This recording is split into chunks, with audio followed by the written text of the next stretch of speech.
કલ્યાણપુરના હર્ષદ દરિયાકાંઠેથી 2.27 કરોડનું ચરસનો મોટો જથ્થો ઝડપાયો। દરિયાઈ કાંઠે જે પ્રકારે સુરક્ષા વ્યવસ્થા વધારી દેવામાં આવી છે, પોલીસ સતત પેટ્રોલિંગ કરી રહી છે અને એનડીપીએસ એક્ટ હેઠળ ગુનો દાખલ કરવામાં આવ્યો।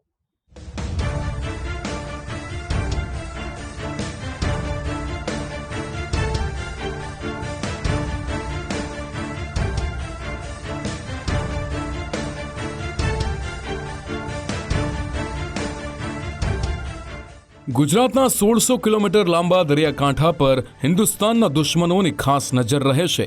પાકિસ્તાન, અફઘાનિસ્તાન સહિતની આંતરરાષ્ટ્રીય ડ્રગ્સ સિન્ડિકેટ કચ્છથી લઈને જામનગર અને દેવભૂમિ દ્વારકાથી લઈને પોરબંદર સહિતના વિસ્તારોમાં વારંવાર ડ્રગ્સ, ચરસ અને અફીણ સહિતના પ્રતિબંધિત દ્રવ્યોની હેરાફેરી કરે છે। દેશના કેટલાક રાહ ભૂલેલા યુવાનો નજીવા રૂપિયા માટે થઈને ડ્રગ્સ સિન્ડિકેટનો સામાન ઉતારી દેશના અંતરિયાળ વિસ્તારો સુધી પહોંચાડે છે। જો કે ભારતની navy, coastguard, marine police, anti terrorist squad તેમજ ગુજરાત પોલીસના જાંબાજ જવાનોએ હવે સમુદ્રની સરહદે સુરક્ષાનું અભેદ ચક્ર ગોઠવ્યું છે। એટલે જ યુવાધનને બરબાદ કરતો નશાનો સામાન શાબ્દી સુરક્ષા એજન્સીઓ વારંવાર ઝડપી પાડે છે। દેવભૂમિ દ્વારકા જિલ્લાના કલ્યાણપુરના હર્ષદ ગામે પોલીસે ફૂટ પેટ્રોલિંગ હાથ ધર્યું।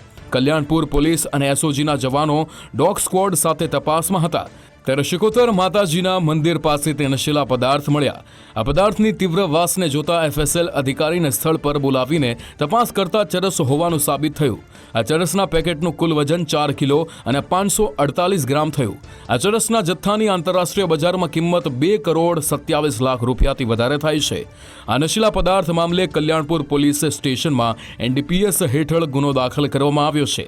સુરક્ષા એજન્સીઓની ભીસ વધતા અજાણ્યા શખ્સો મોટા પથ્થર નીચે ચરસનો જથ્થો છુપાવીને ફરાર થઈ ગયા હતા।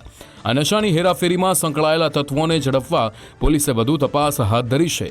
દેવભૂમિ દ્વારકા જિલ્લાના દ્વારકા ડિવિઝન ખાતેના તમામ પોલીસ સ્ટેશનો તેમજ જિલ્લાના તમામ અધિકારીઓને સૂચિત કરેલું હતું કે દરિયાકાંઠા પર સઘન પેટ્રોલિંગ રાખવામાં આવે અને આવી કોઈ પણ ચીજ વસ્તુ જ્યારે મળી આવે ત્યારે તેમને તાત્કાલિક સીઝ કરીને આગળ કાયદેસરની કાર્યવાહી કરવા તમામને સૂચન આપેલું હતું। જે સંદર્ભે ગઈકાલ તારીખ 6/5/2026ના રોજ દેવભૂમિ દ્વારકા જિલ્લાના કલ્યાણપુર પોલીસ સ્ટેશન ખાતે કલ્યાણપુર પોલીસ સ્ટેશનના દરિયા કિનારે જે સિકોતર બારા વિસ્તાર કહેવાય છે તેના નજીક દરિયાકાંઠા વિસ્તારમાં 4 ચરસના પેકેટ મળેલા હતા, જેનું કુલ વજન 4.548 કિલોગ્રામ જેવું છે અને જેમની આંતરરાષ્ટ્રીય કિંમત 2 કરોડ ને 27 લાખ જેવી આંકી શકાય છે।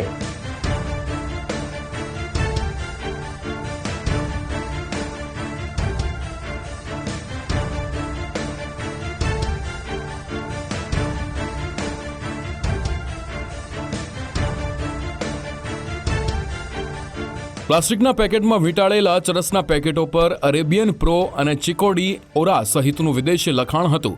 આ પેકેટો પર પાંડાના ચિત્રો દોરાયેલા મળી આવ્યા છે।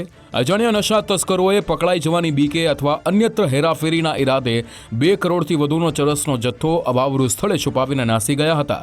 કલ્યાણપુર પોલીસે એનડીપીએસ એક્ટની વિવિધ કલમો હેઠળ ગુનો નોંધીને પંચોની હાજરીમાં કાયદેસરની કાર્યવાહી પૂર્ણ કરી તસ્કરોની તપાસ હાથ ધરી છે। દેવભૂમિ દ્વારકા જિલ્લાની એસઓજી ટીમ તેમજ દ્વારકા જિલ્લાની કલ્યાણપુર પોલીસ સ્ટેશનની સ્થાનિક ટીમ જે દરિયાકાંઠાના વિસ્તારમાં પેટ્રોલિંગ દરમિયાન હોય તેમને આ માદક પદાર્થો બિનવારસુ હાલતમાં મળી આવેલ હતા। જે સંદર્ભે કલ્યાણપુર પોલીસ સ્ટેશન ખાતે એનડીપીએસ એક્ટ હેઠળ લગત કલમો હેઠળ ગુનો દાખલ કરવામાં આવેલ છે તેમજ આગળની તપાસ પીએસઆઈ NN વાળા કલ્યાણપુર પોલીસ સ્ટેશનનાઓ ચલાવી રહેલ છે।